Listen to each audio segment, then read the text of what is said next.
वर्मा जी को कहाँ गए?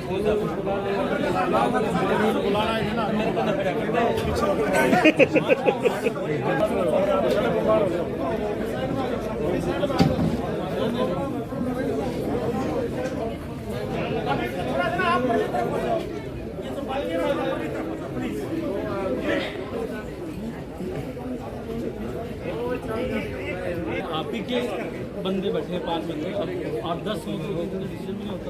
आपसे बात करें थोड़ा सा आपसे टेस्ट आपसे प्लीज। पुरातत्व विभाग की वो जमीन थी, हमें कोई दिक्कत नहीं थी, लेकिन कोर्ट से फैसला आया कि इनको जल्दी खाली कराओ, और जल्दी खाली कराने में जिम्मेवारी तो सरकार की होती है। जब कोर्ट का फैसला कर दे तो उसको जो मनवाना होता है वो सरकार के जिम्मे आ जाता है। इसलिए हमने फिर अपने अधिकारियों को भेजा, आपसे बात की, बात करने के बाद तुरंत खाली करने के लिए उनको देना था। हमारे पास ये जो बड़े हुए थे हाउसिंग बोर्ड के, हमने कहा फॉर द टाइम भी जिसको करना तुरंत उठाना है तो बजाय सड़कों पर जाके बैठे, कहीं और जाके बैठे, इन मकानों में जाके और बैठ जाओ। अब चूंकि ये सारी प्रॉपर्टी, ये मकान हमारे ये भी नहीं है, ये हाउसिंग बोर्ड के हैं। हाउसिंग बोर्ड वाले कहते हैं भी हमें या तो किराया दो या पैसा दो। अब चूंकि सरकार के है नहीं तो ना तो आपने किराया देना ना आपने पैसा देना।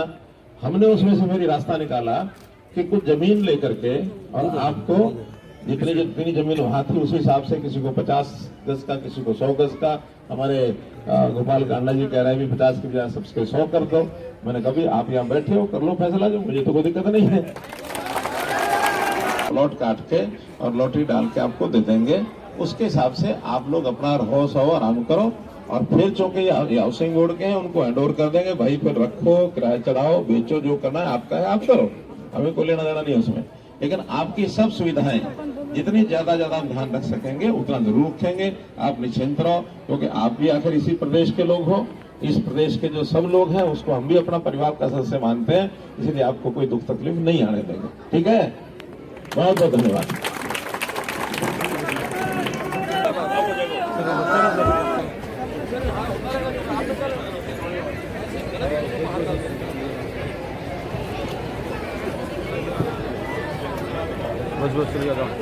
उनका यहाँ पर पहुंचने हम उनका हार्दिक अभिनंदन करते हैं, स्वागत करते हैं। श्री प्रदीप राठौसरिया से निवेदन करूंगा वो स्टेज पे आए। श्री अमन जी, श्री मनोहर लाल जी को जय श्री राम, श्री मनोहर लाल जी को जय श्री राम, श्री मनोहर लाल जी को जय श्री राम।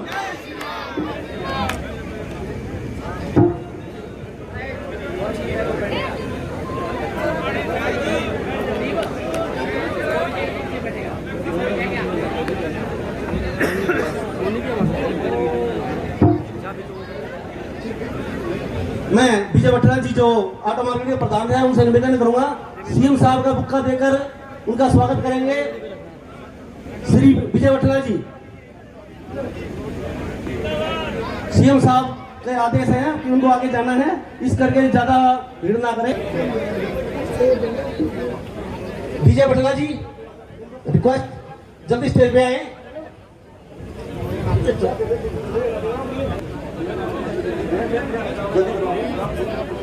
श्री राम दरबार मुख्यमंत्री जी को जय श्री राम। हमारे यशस्वी मुख्यमंत्री गरीबों के मसीहा श्री मनोहर लाल जी प्रथम बार जो हरियाणा के मुख्यमंत्री आपके ऑटो मार्केट में पहुंचे हैं, उनका स्वागत करते हैं। यहाँ पर जोरदार ताली से उनका स्वागत करेंगे। और उनके साथ में भारतीय जनता पार्टी के वरिष्ठ नेता भाई गोविंद कांडा जी पहुंचे हैं, हम उनका भी हार्दिक अभिनंदन करते हैं, स्वागत करते हैं।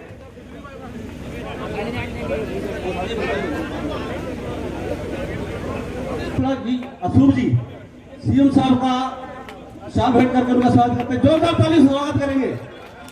विजय बटला जी आए, सीएम साहब का स्वागत करें। जय श्री राम। श्री मुख्यमंत्री जी अपने मुखारबिन से शब्द कहेंगे। बोलो भारत माता के, भारत माता के। अरे जैसे यहाँ के ऑटोमोबाइल को अगर आप तेज गति करने के लिए तैयार करते हो, ऐसी तैयारी के साथ बोलो ना जरा, भारत माता के, भारत माता के।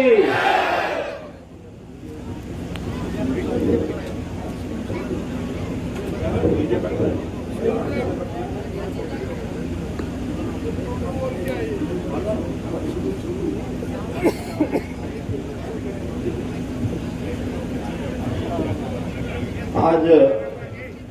इस ऑटो मार्केट के प्रांगण में हजारों की उपस्थिति में आपके बीच में आने का मुझे सौभाग्य मिला है।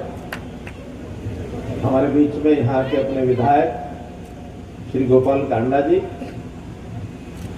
अन्य सभी पार्टी के हमारे नेतागण और इस मार्केट कमेटी की ओर से आपके जो प्रधान हैं श्री विजय बटला जी और श्री हर्षरूप सोडी जी, उपस्थित सभी हमारे व्यापारी भाइयों,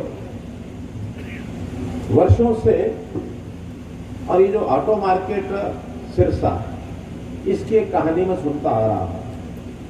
हर बार मैंने यहाँ के नेताओं के जिम्मे लगाया या म्यूनिसिपैलिटी है उनके जिम्मे लगाया, चंडीगढ़ में भी जो हमारे जितने अधिकारी हैं उनके जिम्मे लगाया। हर बार किसी न किसी एक छोटी बड़ी बात को पकड़ के बैठ जाते रहे हैं। कभी कभी सिर पकड़ लेते हैं, कभी पूंछ पकड़ लेते हैं। तो मुझे कुछ दिन पहले सिरसा का मैंने कार्यक्रम बनाया तो डिप्टी कमिश्नर को मैंने कहा, देखिए भले मेरा कार्यक्रम कोई और है, लेकिन मुझे एक औचक निरीक्षण के लिए ऑटो मार्केट में जरूर जाना है। तो मैं देखना चाहता हूँ आखिर है क्या समस्या। ऐसी कोई समस्या दुनिया में नहीं हो सकती जिसका कोई हल ना हो। समस्या है तो उसका समाधान भी है। ना करना हो तो जिद पकड़ के बैठे रहो, और जब जिद पकड़ता है तो कोई इधर खींचता है, कोई उधर खींचता है, सालों साल खराब हो जाते हैं। अब ये ऑटो मार्केट जिसका शिलान्यास या जिसकी शुरुआत 1986 में, क्यों 1985 में जिसकी शुरुआत हुई, आज 2023, 38 साल हो गए। 38 साल में एक समाधान इस चीज का नहीं हो पाया। मैं बड़ा हैरान हूं इस बात के लिए। जब मैं यहां आया तो मैंने कहा ठीक है, बड़ी सभा में समाधान नहीं हुआ करते, हर कोई अपने अपने हिसाब से बोलेगा। मुझे एक छोटी मीटिंग में बैठ करके समाधान करने के लिए कुछ वातावरण बनाना है, तो ताकि हम बैठ करके और कुछ पहचान सके समस्या क्या है, उसका समाधान क्या है। जो आज समाधान हो जाएगा ठीक, मानो कोई बात रह जाएगी तो मोटे रूप से समाधान हो जाएगा, और कोई बात रह जाएगी तो मेरे ऊपर छोड़ देना, मुझे मेरे ऊपर भरोसा करना, जो मैं करूंगा वो जनता के हित में करूंगा, उसके हित में नहीं करूंगा। हमने अधिकारी भी बुला लिए, डायरेक्टर अर्बन लोकल बॉडीज हमारे यशपाल यादव हैं चंडीगढ़ से। मैंने स्पेशली उनको कहा भी आज आप आ जाओ, मुझे वो समस्या वापस चंडीगढ़ नहीं ले जानी, यही हल करनी है। तो मैं सिर्फ 5-7 मिनट में वो बात बता दूंगा, क्योंकि मेरे कार्यक्रम और भी 1-2 हैं, मुझे जल्दी वापस लौटना। देर शाम आजकल वो हमारा प्लेन और जहाज हेलीकॉप्टर वो भी कई बार हाथ खड़े कर देता है। तो जो मैंने पूछा, इसमें से जो समस्या के स्वरूप बताए गए 5-6 समस्याएं हैं अलग अलग। मैं एक का पहले समस्या बताता हूँ, फिर उसका हल बताऊंगा। एक समस्या है कि 210 दुकानें कुछ खाली पड़ी है, कुछ अधूरी बनी है, कुछ प्लॉट पड़े जो बनानी है और बना के बिकनी है, उनको बेचना है। दूसरा 1251 दुकानें, जिसमें से लगभग 100 दुकानें ऐसी हैं जो पैसे जमा कराना चाहते हैं लेकिन वो डिपार्टमेंट ले नहीं रहा। कोई झगड़े पिछले नियम कानून के कारण से डाल दिए उन्होंने। तीसरा, यहाँ की जो सड़कें, जो रेनोवेशन, जो और इसका काम होना है वो भी बकाया पड़ा, वो हो नहीं रहा। चौथा, यहाँ पर एक पेट्रोल पंप की साइट है, वो साइट भी मार्केट कमेटी की जमीन में है, तो उसका पैसा हमको मिलना चाहिए। फिर यहाँ 2 सर्विस सेंटर हैं जिनकी जमीन है, उसका पैसा मिलना चाहिए। इसके बाद एक रेस्टोरेंट है, उसकी भी साइट पर है, वो पैसा हमको मिलना चाहिए। 1 एकड़ जमीन है जो जिस पर मार्केट जो नगर परिषद है उन्होंने अपनी दुकानें बना ली है, जमीन हमारी है, उसका फैसला करना चाहिए। या तो वो दे दें या ले लें, या तो जमीन हमको दे देते हैं अपने आप ले लें, या दुकानें हमको दे दें, हम अपनी दुकानें किराया वराया लेते रहेंगे, हम चलाएंगे। ये साझ खाता परिषद का और मार्केट का ये नहीं चलना चाहिए। एक समस्या ये है। एक हमने यानी मार्केट कमेटी के पैसों में से जो म्यूनिसिपल कमेटी के 1997-98 में कुछ एम्प्लॉइज, क्योंकि उस समय कमेटियां सब भुक्कड़ होती थी, पैसा तनख्वाह देने के लिए भी नहीं होता था, तो इस कमेटी के जो ऑटो मार्केट के पैसे 70 लाख रुपया, और वो उन्होंने उस समय अपनी तनख्वाहों में बदल लिया था। 70 लाख रुपया वो है, वो मिलना चाहिए।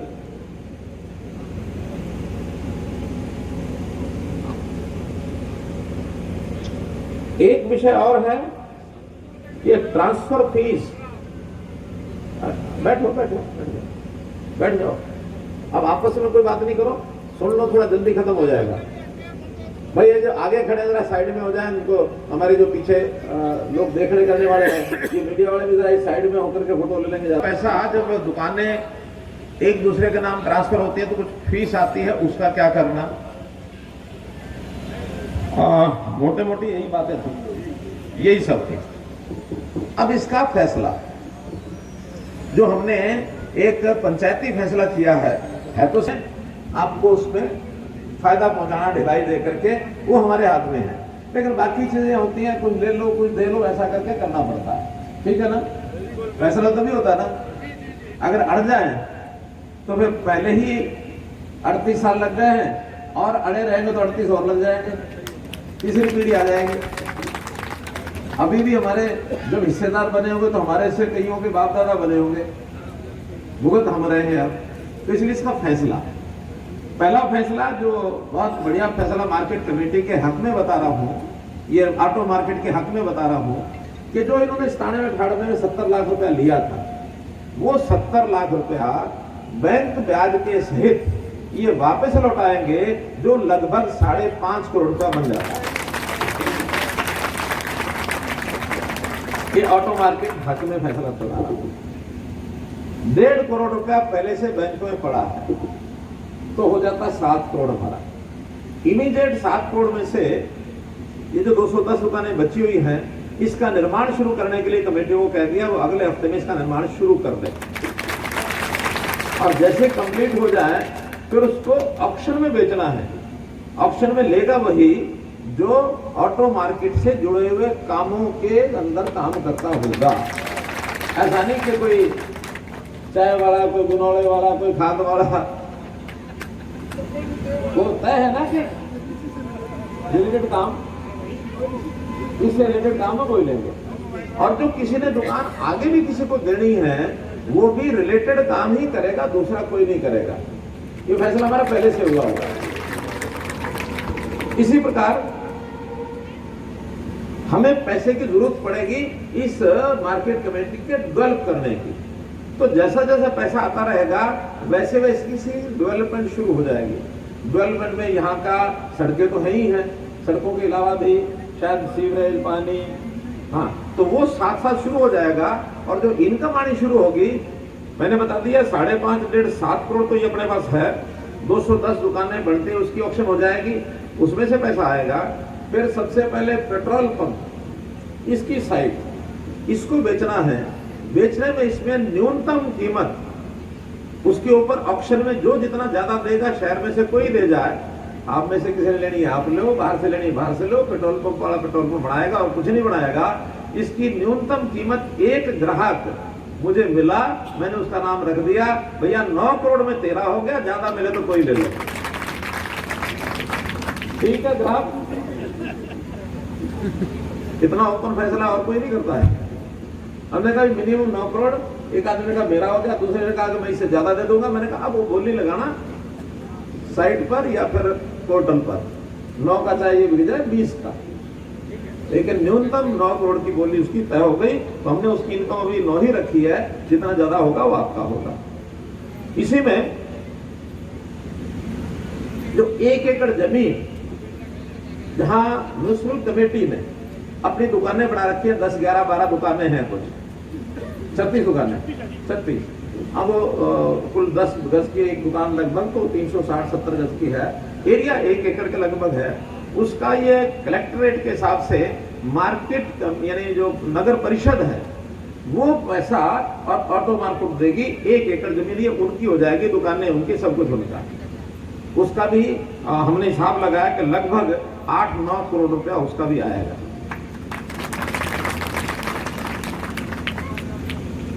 इसके साथ ही दोनों सर्विस सेंटर्स और एक सर्विस स्टेशन और रेस्टोरेंट, इसका भी लगभग 6-7 करोड़ रुपए अनुमान किया है कि वो आएगा। उसकी भी ऑप्शन होगी, चाहे वो 10 करोड़ में चला जाए। अभी उसका ग्राहक हमने पहला कोई तय नहीं किया है, आप में से जिसको चाहिए शुरू कर दो, लेकिन अनुमान है कि उसका 6-7 करोड़ 8 करोड़ आ सकता है। अरे वो तो मैंने कहा वो फैसला नहीं है, नहीं ऐसा नहीं, आप लोगों ने कुछ नहीं बोलना, फैसला जिसका है वो ही मानोगे, और अगर फालतू किया तो सारा फिर 38 साल के लिए और आगे चला जाएगा। विषय मैंने बता दिया, लेकिन उसका कोई तो फैसला तो यही है कि जो जाएंगे वो पॉलिसी के हिसाब से जाएगा। 210 दुकानें जो बिकेंगी वो 20 करोड़ रुपए से ज्यादा में बिकेंगी, उससे कम में नहीं बिकेंगी। ऑक्शन अच्छी तरह हो जाएगी तो उससे 10 लाख से ऊपर ही बिकेंगी, ऐसा यहाँ का इनका मानना है। हर दुकान 210 है तो 10 में जाए तब भी 21 करोड़ है, ज्यादा में जाएगी तो कुछ ना कुछ ज्यादा लेके जाएगी, कम नहीं।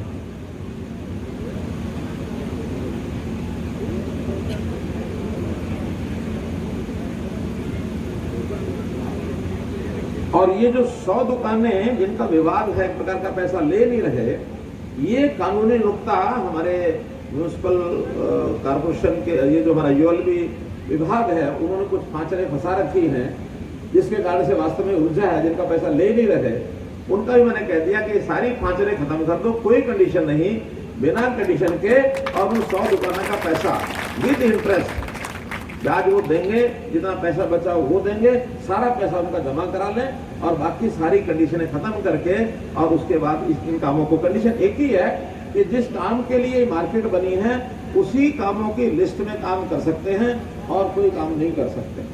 तो उसमें भी सरकार यानी म्यूनिसिपल कमेटी को लगभग 1.5 करोड़ रुपए के आसपास वो मिलेगा, ऐसे ही ना। अब एक बात जिसको ये चर्चा कर रहे थे वो है ट्रांसफर फीस। ट्रांसफर फीस का भी पॉलिसी मुझे भी पता नहीं है, दोनों अपनी तरफ खींच रहे हैं। म्यूनिसिपल कमेटी वाले कह रहे हैं नहीं हमें मिलेगी, और हमारे ऑटो मार्केट वाले कह रहे हैं हमें मिलेगी। मेरे पास पॉलिसी का भी फैसला है नहीं, चंडीगढ़ जाके सारी चीजें देख लेंगे। और भाई मैंने तो ये भी कह दिया, ये शहर भी आपका, ऑटो मार्केट भी आपकी, कमेटी भी आपकी,